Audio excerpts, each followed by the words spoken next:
दर्शक महानुभावहरू नमस्कार। आज मिति विक्रम सम्वत 2079 साल जेठ 12 गते बिहीबार दिनभरका सबै मुख्य समाचारहरू लिएर तपाईहरुमाझ उपस्थित भइसकेका छौं। आज दिनभर कहाँ के भयो, आज कुन कुन ठाउँमा कुन कुन नेताहरूले जितेर काठमाडौँको अवस्था के कस्तो रहेको छ, काठमाडौँको मेयरमा बालेन शाहले जितिसकेपछि उहाँले के कस्ता निर्णय गर्नुभएको छ, के कस्ता घोषणा गर्नुहुनेछ, यस बारेमा महत्त्वपूर्ण जानकारी, मौसम, हवाई उडान, यातायात र इन्धनको मूल्य सम्बन्धी जानकारी, केही खेलकुद, राजनीतिक र अर्थतन्त्र सम्बन्धी पनि खबर रहेका छन्। दर्शक महानुभाव, देशभर जितेका स्वतन्त्र उम्मेद्वारहरूले पनि अहिलेसम्म के घोषणा गरेका छन्, यसबारे महत्त्वपूर्ण जानकारी सँगै आउनुहोस् आजका मुख्य समाचार सुरु गरौं। मुख्य समाचारका शीर्षकहरूबाट। शेरबहादुर देउवालाई केपी ओलीको आग्रह, इपिजी प्रतिवेदन एकपक्षीय रूपमै भए पनि बुझ्नुस्। यौन दुर्व्यवहारको आरोपमा स्वास्थ्य अनुसन्धान परिषदका एक कर्मचारी निलम्बित। पेट्रोलियम पदार्थको कारोबार निजीलाई सुम्पिएर देशलाई खुक्रो बनाउन खोजिँदैछ भन्दै नेकपा एमालेका अध्यक्ष केपी शर्मा ओलीको भनाई। सरकारलाई केपी ओलीको प्रश्न, अमेरिकी उपमन्त्रीलाई गुम्बा जाने अनुमति किन दिएको? जनता थरर काम्दै जाने स्थिति बन्यो। धेरैको भोट गठबन्धनका कार्यकर्ताले हाले भन्दै नेकपा एमालेका अध्यक्ष केपी शर्मा ओलीको भनाई। स्थानीय तह निर्वाचन स्वच्छ र निष्पक्ष हुन नसकेको केपी ओलीले लगाए आरोप। इन्धनको मूल्य भारतमा भन्दा नेपालमा महँगो। काठमाडौँको फोहोर विसर्जन गर्न गएका गाडीहरूलाई ठाउँ ठाउँमा अवरोध। नीति तथा कार्यक्रम अस्थिरताकै घोषणा पत्र हो भन्दै नेकपा एमालेका अध्यक्ष केपी शर्मा ओलीको भनाई। दोस्रो स्थानका लागि केशव स्थापित र सृजना सिंहको प्रतिस्पर्धा। राजधानी विभाग आइतबार पनि खुल्ने। दैलेख बस दुर्घटनामा मृत्यु हुने सबैको शनाखत। सुन चाँदीको भाउ घट्यो। पल शाहको मुद्दाको आज उच्च अदालतमा सुनवाई हुँदै पल शाह छुट्ने सम्बन्धी ठूलो खबर। सहकर्मी र्यापर भन्छन् बालेनको असली परीक्षा बल्ल सुरु हुँदैछ। गोदावरीमा एमालेले हारेको दोष लागेपछि करिश्मा मानन्दर आक्रोशित। अफगानिस्तानमा एकै दिन 4 विस्फोट, कम्तीमा 12 जनाको मृत्यु। यो म्यादी सरकार हो भन्दै नेकपा एमालेका अध्यक्ष केपी शर्मा ओलीको भनाई।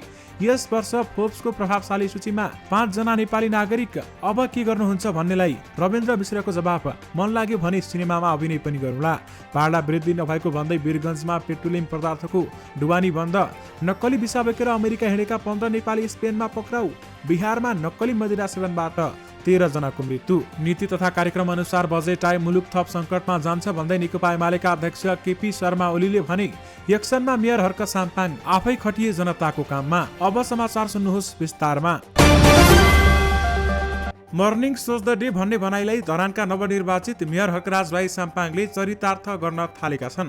सडक अभियानबाट एकाएक मेयर बन्न पुगेका हर्कले पद बहाली गरे लगत्तै पहिलो दिन बुधबार धरानी जनताले खानेपानीको मुहान क्षेत्रमा पुगेर आवश्यक सरसफाई गराएका छन् भने उनले अभियन्ताका रूपमा लामो समयदेखि धरानी जनतालाई खानेपानी उपलब्ध गराउनु पर्ने विषयमा पैरवी गर्दै आइरहेका थिए। यति मात्र होइन, राईले बिहीबार सम्पूर्ण धरानवासीहरूलाई कुच्चो लिएर धरानको सरसफाई गर्न आह्वान गरेका छन् भने उनले आफू धरानी जनतासँग सरसफाईमा जुट्ने बताएका छन्। मेयर हर्कले बुधबार साँद्रु खोलाको मुहानमा पुगेर स्थलगत अध्ययन पनि गरेका हुन् भने धरानमा पानीको हाहाकार भएकाले उनी चुनावी एजेन्डामा पनि यो विषयलाई विशेष रूपमा उठाएका थिए र उनले धरानवासीलाई आफूले जसरी पनि खानेपानी दिलाउने प्रतिबद्धता जनाउँदै आएका छन्। दर्शक महानुभाव, अरू केही नेताहरूले भने अहिलेसम्म जितको खुसियाली मनाइरहेका छन् भने धरानमा नवनिर्वाचित मेयर हर्क साम्पाङ भने काममा उत्रिएका छन्। उनले मेयरमा चुनिएको दोस्रो दिनबाटै कामलाई अगाडि बढाएका छन् र धरानलाई राम्रो बनाउनेतिर उनी अगाडि बढेका छन्। त्यसैले अहिले उहाँ एकदमै धेरै चर्चामा पनि हुनुहुन्छ। हर्क साम्पाङको बारेमा तपाईहरुको धारणा के छ, हामीलाई यो भिडियोको कमेन्ट बक्स मार्फत राख्न भनी नबिर्सिनुहोला। नेकपा एमाले प्रवेश गरेपछि अभिनेत्री करिश्मा मानन्दर चर्चाको केन्द्रमा रहेकी छिन्। बुटुवालमा न्वारानको नामको खुलासा गरेपछि सुरु भएको उनको चर्चालाई स्थानीय तह चुनावको नतिजाले पनि पछ्याइरहेको छ। उनी बसोबास गर्ने गोदावरी क्षेत्रमा नेपाली कांग्रेसले जितेपछि अहिले सामाजिक सञ्जालमा करिश्मा विरुद्ध ट्रोल भइरहेको छ। करिश्मा एमालेमा आबद्ध भएपछि पार्टी पत्तासाप भएको भन्दै समाचार र ट्रोल आएपछि उनी आकर्षित पनि भएकी छिन् भने गोदावरी नगरपालिकामा एमालेले चुनाव हारेको दोष आफूलाई लगाएपछि सामाजिक सञ्जालमा करिश्माले आक्रोशसँगै निराशा पनि व्यक्त गरेकी छन्। करिश्माले लेख्छिन्, जीवनमा कसैको नराम्रो चिताएको छैन, कसैको नराम्रो गरेको छैन। सकेबरु आफूसँग भएको बाँडेको छु, सबैको आवाज बन्न सकु, उहाँको लागि केही गर्न सकु भनेर। मानसिकतालाई पीडा दिने शब्द प्रयोग गर्ने अधिकार कसैलाई छैन, नत्र भने कानुनी उपाय खोज्नु पर्ने हुन्छ। आधारविहीन आरोप लगाउनेहरू अँध्यारोमा हिँडिरहेका मानिस जस्तै हुन्। करिश्माको उक्त अभिव्यक्तिमा मिश्रित प्रतिक्रिया आइरहेका छन् भने कतिपयले राजनीतिमा लागेपछि आलोचना सहने क्षमता जरुरी भएको बताएका छन् भने कतिपयले चिन्ता नलिन सुझाव पनि दिएका छन्। नाबालिकालाई जबरजस्ती करणीको अभियोगमा पूर्वपक्षका लागि थुनामा रहेका अभिनेता पल शाहको आज मुद्दाको उच्च अदालत पोखरामा सुनवाई हुँदैछ। गत साता पलकै वकिलहरूको अग्रता स्थगित भएको सुनवाई आज हुन लागेको हो भने आज हुने सुनवाईमा पललाई थुनामै राख्ने वा धरोटीमा रिहा गर्ने बारेमा निर्णय हुन सक्ने बताइएको छ। नाबालिग बलात्कार गरेको अभियोगमा पल शाहलाई तनहुँ र नवलपुर जिल्ला अदालतबाट पूर्वपक्षका लागि थुनामा गएका थिए भने उक्त आदेश विरुद्ध शाहले उच्च अदालत पोखरामा निवेदन समेत दिएका थिए। दैलेखको 820 नगरपालिका 2 स्थित स्विस्नेमा भएको बस दुर्घटनामा मृत्यु हुनेहरूको शनाखत भएको छ। कालीकोटका सुर्खेत हुँदै नेपालगञ्ज जाँदै गरेको म1 ख 660 नम्बरको बस बुधबार राति दुर्घटना हुँदा 4 जनाको मृत्यु भएको थियो भने मृत्यु हुनेमा दैलेखको दुल्लु नगरपालिका 9 का प्रेम सुनार काशीराम पाण्डे, कालीकोटको पतला गाउँपालिका 3 का ज्ञानबहादुर बम र धनकला शाही रहेको जिल्ला प्रहरी कार्यालय दैलेखका प्रमुख डीएसपी भुवनेश्वर शाहले जानकारी दिनुभएको छ। बसमा सवार केही व्यक्तिहरू घाइते भएका छन् भने उनीहरूको स्थानीय स्वास्थ्य चौकी र कर्णाली प्रदेश अस्पताल सुर्खेतमा उपचार भइरहेको छ। नेपाल आयल निगमले 8 दिनको फरकमा 2 पटक इन्धनको मूल्य वृद्धि गरेपछि भारतमा भन्दा नेपालमा इन्धनको मूल्य महँगो भएको छ। नेपाल आयल निगमले 7 वैशाखको राति गरेको मूल्य वृद्धिपछि नेपाल भारत सीमा क्षेत्रमा डिजेलको भाउ लिटरमा 10 रुपियाँ र पेट्रोलमा 5 देखि 6 रुपियाँसम्म नेपालतर्फ महँगो भएको नेपाल आयल निगमले जनाएको छ। अहिले धनगढी नजिकको भारतीय बजारमा पेट्रोलको मूल्य नेपाली रुपैयाँ 175 छ भने डिजेलको मूल्य 150 रुपियाँ पर्छ। यता नेपालतर्फको धनगढी बजारमा पेट्रोलको प्रति लिटर मूल्य 180 रुपियाँ र डिजेलको प्रति लिटर मूल्य 160 रुपियाँ पर्छ। विराटनगरमा पनि सीमा क्षेत्रको मूल्यान्तर यस्तै छ भने निगमको विराटनगर कार्यालय अनुसार नेपाली बजारमा 160 रुपियाँमा पेट्रोल र 180 रुपियाँमा डिजेलको खरिद बिक्री भइरहेको छ। तर नजिकैको भारतीय बजार जागेवनीमा डिजेल प्रति लिटर 150 र पेट्रोल प्रति लिटर 175 रुपियाँमा पाइन्छ भन्दै बताइएको छ। यानि कि इन्धनको मूल्य भारतमा भन्दा नेपालमा महँगो देखिएको छ। नेकपा एमालेका अध्यक्ष केपी शर्मा ओलीले नेपाल आयल निगमलाई ध्वस्त बनाउन सरकार नै लागेको आरोप लगाएका छन्। आयल निगमको विकल्पमा निजी क्षेत्र ल्याउन सरकार आफै मोटो रकमको चलखेलमा लागेको पनि ओलीले आरोप लगाएका छन्। सरकारको नीति तथा कार्यक्रम बारेमा प्रतिनिधि सभामा शुक्रबार बोल्दै ओलीले भनेका छन्, आयल निगम ध्वस्त बनाएर त्यसको खर्बको व्यापारमा निजी क्षेत्र घुसाउन खोजिँदैछ। यसका लागि मोटो रकमको चलखेल भइरहेको छ, हुनेवाला छ भन्ने बजारमा हल्ला छ भन्दै केपी ओलीले भनेका छन्। आफू पहिलो पटक प्रधानमन्त्री भएको बेलामा समेत झुक्काएर एउटा सहमति कार्यक्रममा लगेको स्मरण गर्दै ओलीले पनि थाहा पाएपछि त्यसपछि त्यसलाई निष्क्रिय बनाएको उनको दाबी थियो। इन्धनको जस्तो अत्यावश्यक वस्तुमा निजी क्षेत्रले हडताल गरिदिए के हुन्छ भन्ने उनले निजीकरणको विरोध पनि गरेका छन्। विशेष गरी पेट्रोलियम पदार्थको कारोबार निजीलाई सुम्पिएर देशलाई खोक्रो बनाउन खोजिँदैछ भन्दै नेकपा एमालेका अध्यक्ष केपी शर्मा ओलीले भनेका छन्।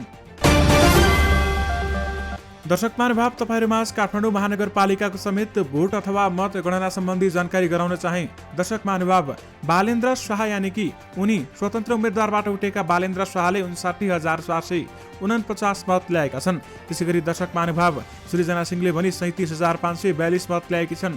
सृजना सिंह दोस्रो स्थानमा रहेकी छन् भने दर्शक महानुभाव बालेन्द्र शाह पहिलो नम्बरमा रहेका छन्। उनले सबैभन्दा धेरै भोट ल्याएका छन् भने बालेन्द्र शाह काठमाडौँको मेयरमा विजयी भइसकेका छन्। घोषणा मात्र हुन बाँकी रहेको छ। बालेन्द्र शाहले काठमाडौँको मेयर पद भने जितिसकेका छन्। दर्शक महानुभाव, घोषणा हुने बित्तिकै तपाईहरुमा जानकारी गराउनेछौँ। त्यसैगरी दर्शक महानुभाव, नेकपा एमालेका उम्मेदवार केशव स्थापितले भने 37,218 भोट ल्याएका छन्। उनी तेस्रो स्थानमा रहेकी छिन्। नेपाली कांग्रेसकी सृजना सिंहले भने 37,542 भोट ल्याएर दोस्रो स्थानमा रहेकी छन् भने मदनदास श्रेष्ठले राष्ट्रिय प्रजातन्त्र पार्टीका उम्मेदवार हुन् भने उनले 2,996 भोट ल्याएका छन्। दर्शक महानुभाव, अहिलेसम्म अग्रता कायमी राखेका बालेन्द्र शाह काठमाडौँको मेयरमा विजय भएका छन्। घोषणा भने हुन बाँकी छ। उनको मेयर पद घोषणा हुने बित्तिकै उनले ठूला निर्णयहरू गर्न सक्ने समेत बताइएको छ भने उनले त्यो तयारी गरेका छन् भन्दै खबरहरू पनि आइरहेका छन्। दर्शक महानुभाव, बालेन्द्र शाहले काठमाडौँको मुहार फेर्नका लागि के निर्णयहरू गर्नेछन्, यसबारेमा थप जानकारी आउन भने बाँकी नै रहेको छ। यसबारेमा थप जानकारी आउने बित्तिकै तपाईहरुमा पक्कै पनि लिएर आउने नै छौँ। त्यसकारण हाम्रो च्यानललाई सब्स्क्राइब गरेर नजिकै आउने बेल घण्टीलाई क्लिक गर्न भने नबिर्सिनुहोला। र्याप गायक बालेन्द्र शाह काठमाडौँ महानगरपालिकाको मेयरमा निर्वाचित हुँदैछन् भने मतगणना अन्तिम चरणमा पुगेकाले विजयको औपचारिक घोषणा मात्र हुन बाँकी रहेको छ। दर्शक महानुभाव, सन् 2013 को चर्चित र्याप ब्याटल र बार्जबाट चर्चामा आएका बालेनको समयको गतिमा काठमाडौँको मेयरमा बन्दैछन्। प्रमुख राजनैतिक दलका उम्मेदवारहरूलाई झण्डै 20,000 मतान्तरले अथवा 21 देखि 22,000 मतान्तरले हराउँदै उनले 5 वर्ष काठमाडौँको साँचो सम्हाल्नेछन्। बालेन मेयर बन्ने सुनिश्चित भएपछि कलावृत्तमा उत्साह छाएको छ भने 1.5 दशकदेखि उनीसँगै सहकार्य गर्दै आएका मुलुकका चर्चित र्यापरले बालेनको उदयले युवा पुस्ताहरूलाई प्रेरणा दिएको प्रतिक्रिया समेत दिएका छन्। चुनाव जितेका बालेनको असली परीक्षा बल्ल सुरु भएको उनीहरूको भनाइरहेको छ भने र्यापर गिरीश कतिवटा बालेन सही समयमा मेयर भएको बताउँछन्।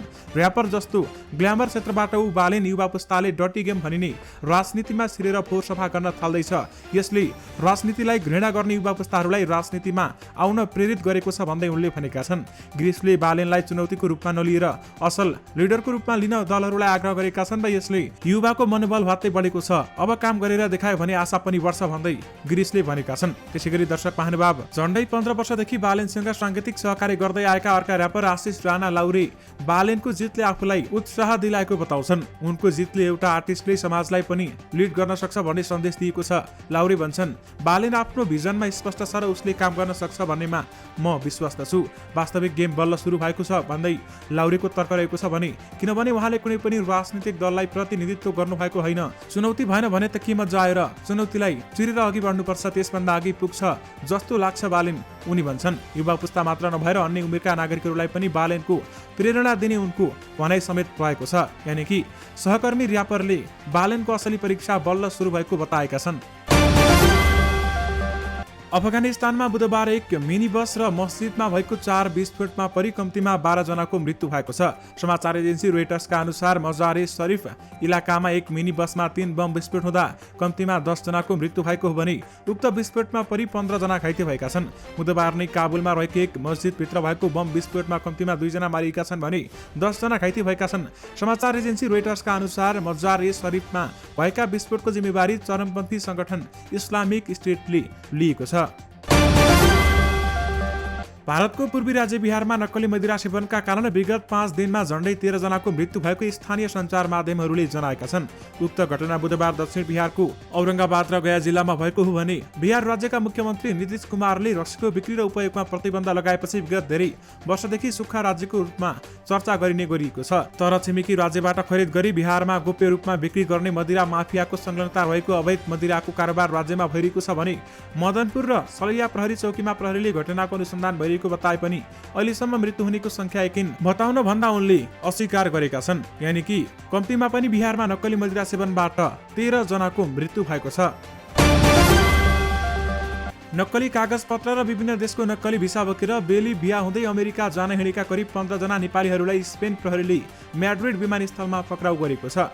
म्याड्रिडको बादा खुस विमानस्थलमा ट्रान्जिट भई बेली बिहाका लागि उड्न लागेको समयमा नेपालीहरू पक्राउ परेका हुन् भने अवैध तरिकाले अमेरिकाका लागि यात्रा गर्ने यो समूहमा करिब 15 जना नेपाली रहेको र सबैलाई प्रहरीले पक्रेर सोधपुछ जारी राखेको छ। उनीहरू नेपालबाट भारत, युएई हुँदै दक्षिण अफ्रिका, केन्या लगायतका मुलुक भएर मोरक्कोबाट स्पेन छिरेका थिए भने स्पेन आइपुगेकाहरू बेली बिहा र कोलम्बियाको टिकट थियो। तर स्पेन प्रहरीले चेक जाँचका क्रममा सबैको कागजात र भिसा शंकास्पद पाएपछि पक्राउ गरेर सोधपुछ गरेको हो। पक्राउ परेका मध्ये बुधबारसम्म 5 जनाको सोधपुछ सकिएको स्पेन प्रहरीको आमन्त्रणा भाषामा अनुवादनका लागि पुगेका म्याड्रिड निवासी शिवराज सिक्दिलले जानकारी समेत दिनुभएको छ। यानि कि नक्कली भिसा बोकेर अमेरिका हिँडेका 15 जना नेपाली स्पेनमा पक्राउ परेका छन्। पेट्रोलियम पदार्थको मूल्य वृद्धि भएपछि पर्साको वीरगञ्जका खुद्रा ढुवानी व्यवसायीले सम्पूर्ण ढुवानी सेवा बन्द गरेका छन्। ढुवानी व्यवसायीसँग वीरगञ्जका अनुसार पेट्रोलियम पदार्थमा भएको मूल्य वृद्धिको प्रभाव प्रत्यक्ष ढुवानी व्यवसायलाई परेको भन्दै उनीहरूले ढुवानी सेवा बन्द गरेका हुन् भने पेट्रोलियम पदार्थमा अत्याधिक मूल्य वृद्धि भए पनि ढुवानी भाडामा वृद्धि नभएकाले तत्कालका लागि सबै प्रकारका ढुवानी सेवा बन्द गरिएको संघका उपाध्यक्ष प्रवीण कुमार कडाले बताउनु भएको छ। वीरगञ्जबाट दैनिक कम्तीमा 40 देखि 60 व्यवसायीले खुद्रा सामग्री लिएर पूर्व पश्चिमका विभिन्न शहरमा जाने गरेका थिए। विवेकशील साझा पार्टीको अध्यक्षबाट राजीनामा दिएका रविन्द्र मिश्रले पार्टीका नेता र सदस्यहरूलाई राजीनामा नदिन सुझाव दिएका छन्। स्थानीय चुनावमा पार्टीका उम्मेद्वारहरूको अपेक्षा अनुसार परिणाम नआएपछि मिश्रले बुधबार पार्टी अध्यक्षबाट पदबाट राजीनामा दिएका थिए भने पार्टीका कतिपय नेता तथा सदस्यहरूले राजीनामा दिन थाल्नु भएको या राजीनामा दिने तयारी गरिएको देखियो। कृपया त्यस्तो नगरिदिनुहोला, आज उनले ट्विट गर्दै भनेका छन्। कुनै पनि पार्टीको नेताले नाजुक चुनावी मत परिणाम आएपछि जे गर्नुपर्ने हो मैले त्यही नै गरेको हुँ। पार्टीको केन्द्रीय समितिको बैठक बस्न दिनुहोस् र त्यसले नै पार्टीको भावी प्रारम्भिक बाटो तय गर्नेछ भन्ने विश्वास लिएको छु भन्दै उहाँले बताउनु भएको छ। आफूले राजीनामा दिएपछि धेरै फोन आइरहेको पनि उनले बताएका छन् र कतिपयले आफूलाई अब के गर्नुहुन्छ भन्ने प्रश्न गरेको समेत मिश्र बताउँछन्। कतिपय साथीहरूले अब तपाईँ के गर्नुहुन्छ भनेर प्रश्न सोधिरहनु भएको छ। मलाई मेरो भाग्यले गुनासो गर्ने ठाउँ नै नराखी चाहिने भन्दा बढी दिइसकेको छ, मलाई थप केही आवश्यक छैन उनले भनेका छन्। मेरो राजनीतिको प्रमुख उद्देश्य देशगामी दूरगामी र हित दशकौंसम्म जसको नाममा राजनीति गरियो र जसका नाममा राजनीतिको लाभले कहिल्यै स्पर्शै गर्न सकेन तिनलाई स्पर्श गर्नु थियो। त्यो सफलता अहिलेसम्म हासिल भएको छैन, त्यसका लागि विचार भन्दा माथि देशलाई राख्नै पर्छ भन्ने मेरो मान्यता हो। त्यसैलाई शिरोधार्य गर्दै म प्रयासरत रहनेछु, बाँकी उपरवालेकी इच्छा भन्दै उनले भनेका छन्। उनले कविता लेख्नेदेखि सिनेमामा अभिनय गर्न सक्ने समेत बताएका छन्। कविता लेखुला, किताब लेखुला, परोपकारी काम गरौँला, मन लाग्यो भने सिनेमामा अभिनय पनि गरौँला, फेरि एकपटक तपाईँहरूको स्नेह र सद्भावप्रति नमस्तक छु भन्दै उहाँले बताउनु भएको छ। अमेरिकी म्यागजिन फोर्ब्सले यो वर्षको एसियाका 30 अन्डर 30 एसिया अर्थात् 30 वर्ष मुनिका 30 जना प्रभावशाली एसियाली युवाहरूको सूची सार्वजनिक गरेको छ। बुधबार सार्वजनिक उक्त सूचीमा नेपालबाट 5 जना छानिएका छन्। सूचीमा सुजित पाठक, सुमित दाहाल, ऐश्वर्या रानी सिंह, निरज काफ्ले र सन्तोष पाण्डे परेका हुन्। फोर्ब्सका अनुसार यस वर्षको सूचीमा 4000 भन्दा बढी उम्मेद्वारले आवेदन दिएका थिए भने यसमा जम्मा 300 जना छनौट गरिएको थियो भने र सोही 300 जनाबाट 30 वर्ष मुनिका 30 जना उद्यमी, सामाजिक काममा सक्रिय, नेतृत्वदायी र सामाजिक सकारात्मक भूमिका निर्वाह गरेका युवाहरू फोर्ब्सको 30 अन्डर 30 एसियामा चुनिएका हुन्। उहाँहरूको तस्बिर तपाईँहरूले स्क्रिनमा देखिरहनु भएको छ। आज सुन र चाँदीको मूल्य घटेको नेपाल सुनचाँदी व्यवसायी महासंघले जनाएको छ। सुनको मूल्य तोलामा 400 रुपियाँले घटेको छ भने चाँदीको मूल्य तोलामा 5 रुपियाँले घटेको छ। बिहीबार छापावाला सुनको मूल्य 97,800 रुपियाँ तोकिएको छ भने तेजाबी सुनको मूल्य 97,300 रुपियाँमा कायम भएको छ। यस्तै चाँदीको मूल्य 1,270 रुपियाँ कायम भएको जनाएको छ। राहदानी विभागले आइतबार पनि सेवा दिने भएको छ। सरकारले साप्ताहिक बिदा घोषणा गरे पनि सेवाग्राहीले उच्च चापका कारण विभागले जेठ 15 गतेदेखि आइतबार पनि विभाग खुला राख्ने निर्णय गरेको हो भने विद्युत राहदानी सहज रूपमा उपलब्ध गराउने नेपाल सरकारको नीति रहेको र राहदानी विभागमा सेवाग्राहीको चाप उल्लेखनीय रूपमा बढिरहेकाले सार्वजनिक बिदाको दिन समेत राहदानी सेवा प्रदान गर्न लागि इकाले विभागले जानकारी दिएको छ। त्यसैगरी 15 जेठदेखि अर्को अवस्था नभएसम्मका लागि प्रत्येक हप्ताको आइतबार बिहान 10 बजेदेखि अपराह्न 4 बजेसम्म विभाग खुला हुने विभागले जारी गरेको सूचनामा उल्लेख गरिएको छ। यानि कि राहदानी विभाग आइतबार पनि खुला हुने भएको छ। नेपाल स्वास्थ्य अनुसन्धान परिषदका एक कर्मचारी यौन दुर्व्यवहारको आरोप लागेपछि निलम्बनमा परेका छन्। इन्टर्नशिपमा आएकी युवतीलाई यौन दुर्व्यवहार गरेको आरोपमा परिषदले तालिम अधिकृत विजय कुमार झालाई निलम्बन गरी कारबाही प्रक्रिया अगाडि बढाएको हो। इन्टर्नशिपमा आएकी युवतीले आफूलाई दुर्व्यवहार गरेको भन्दै दिएको निवेदनका आधारमा सोधपुछ गर्दा घटना भएको पाइएपछि झालाई निलम्बन गरी कारबाही प्रक्रिया अगाडि बढाएको परिषदका कार्यकारी सदस्य सचिव डाक्टर प्रदीप गेवालीले जानकारी समेत दिनुभएको छ। काठमाडौँको फोहोर विसर्जन गर्न गएका गाडीहरूलाई विभिन्न स्थानमा अवरोध भएको छ। बन्चरे डाँडामा फोहोर विसर्जनका लागि गएका गाडीहरूलाई स्थानीयवासीले कतै ढुङ्गाहरू राखेर अवरोध गरेका छन् भने कतै तगारहरू राखेका छन्। त्यसैगरी ठाउँ ठाउँमा स्थानीयहरू जम्मा भएर बल प्रयोग गर्दै फोहोर विसर्जन भइरहेको भन्दै विरोध गरेका छन् भने मंगलबारदेखि सरकारले प्रहरी लगाएर बन्चरे डाँडामा फोहोर विसर्जन गर्दै आएको छ। धादिङको धुनीबेसी नगरपालिका र नुवाकोटको ककनी गाउँपालिकाका स्थानीयवासी र जनप्रतिनिधिहरूले बन्चरे डाँडामा बनिरहेको डम्पिङ साइटमा विसर्जन गर्न नदिने अडान राख्दै आएका छन्। शहरी विकास मन्त्रालयका एक अधिकारीका अनुसार मुड्कु, सिसडोल र बन्चरे डाँडा सहित विभिन्न ठाउँमा फोहोर फाल्न गएका गाडी सडकमै रोकिएका छन्। दर्शक महानुभाव, नेकपा एमालेका अध्यक्ष केपी शर्मा ओली सम्बन्धी आएका सबै समाचार तपाईहरुमाझ एउटै समाचारमा दिन चाहे। प्रमुख प्रतिपक्षी नेकपा एमालेका अध्यक्ष केपी शर्मा ओलीले नेपाल भारत प्रबुद्ध समूह ईपीजी को प्रतिवेदन बुझेर सार्वजनिक गर्न प्रधानमन्त्री शेरबहादुर देउवालाई आग्रह गरेका छन्। भारतका प्रधानमन्त्री नरेन्द्र मोदीले बुझ्न नमाने एकतर्फी रूपमा भए पनि बुझेर ईपीजी प्रतिवेदन सार्वजनिक गर्न देउवालाई ओलीले आग्रह गरेका हुन् भने बिहीबार प्रतिनिधि सभामा आफ्नो धारणा राख्दै पूर्व प्रधानमन्त्री समेत रहेका ओलीले उक्त प्रतिवेदन नेपाल वा भारतमा जुन देशको प्रधानमन्त्रीले पनि बुझे पनि हुने बताएका छन्। त्यसैगरी नेकपा एमालेका अध्यक्ष केपी शर्मा ओलीले सरकारले अमेरिकी उपविदेश मन्त्रीलाई तिब्बती शरणार्थी भेट्न दिएको विषयमा संसदमा जवाब पनि मागेका छन्।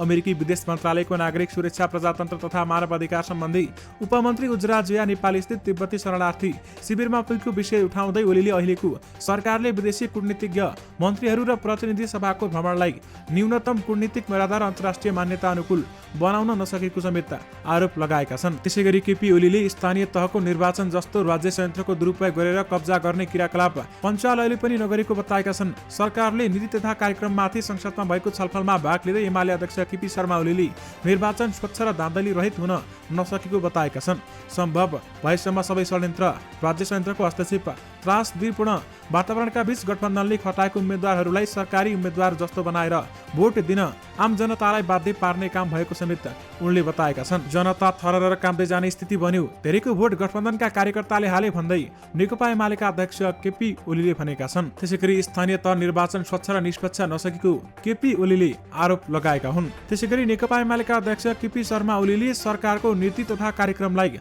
अस्थिरताको घोषणा पत्रको संज्ञा दिएका छन्।